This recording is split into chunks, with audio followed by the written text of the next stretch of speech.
মধ্যপ্রাচ্যের আকাশে আবারও ঘনিয়ে আসছে যুদ্ধের কালো মেঘ।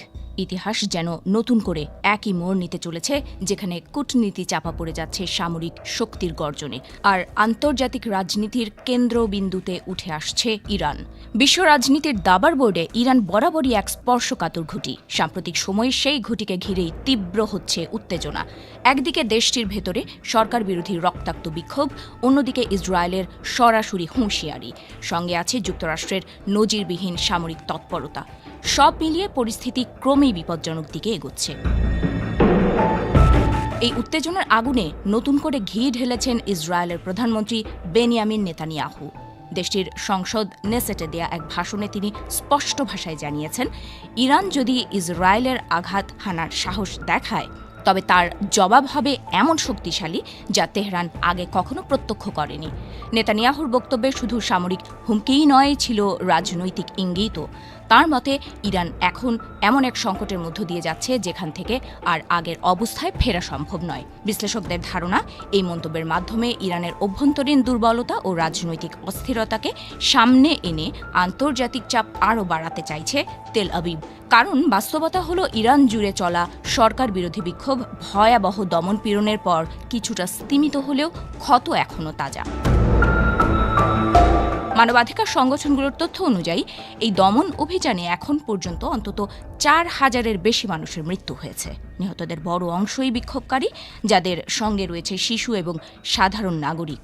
এছাড়া 26,000-এরও বেশি মানুষকে আটক করা হয়েছে বলে দাবি করেছে যুক্তরাষ্ট্রভিত্তিক human rights activists news agency.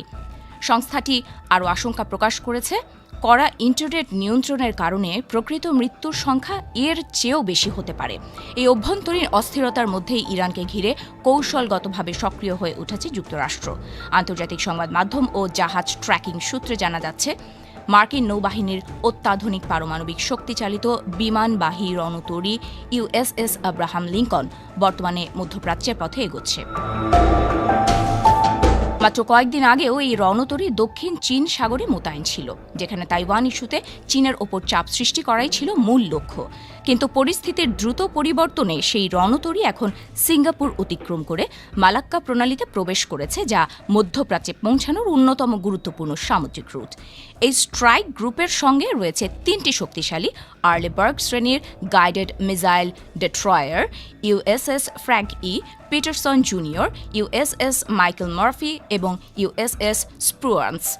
মার্কিন কর্মকর্তাদের উদ্ধৃতি দিয়ে সংবাদ মাধ্যমগুলো জানিয়েছে, খুব শিগগিরই এই বহর এমন অবস্থানে পৌঁছতে পারে, যেখান থেকে মধ্যপ্রাচ্যের সরাসরি সামরিক অভিযানে বিমান ব্যবহার করা সম্ভব।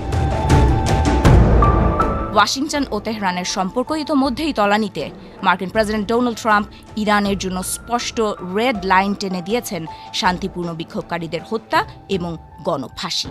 এই সীমা লঙ্ঘিত হলে আরও কঠোর পদক্ষেপ নেওয়ার ইঙ্গিতও দিয়েছেন তিনি। সব মিলিয়ে ইসরায়েলের কড়া হুঁশিয়ারি, ইরানের ভেতরের রক্তক্ষয়ী অস্থিরতা এবং যুক্তরাষ্ট্রের সামরিক শক্তি প্রদর্শন, এই ত্রিমুখী চাপ মধ্যপ্রাচ্যকে দাঁড় করিয়ে দিয়েছে এক ভয়ঙ্কর সন্ধিক্ষণে।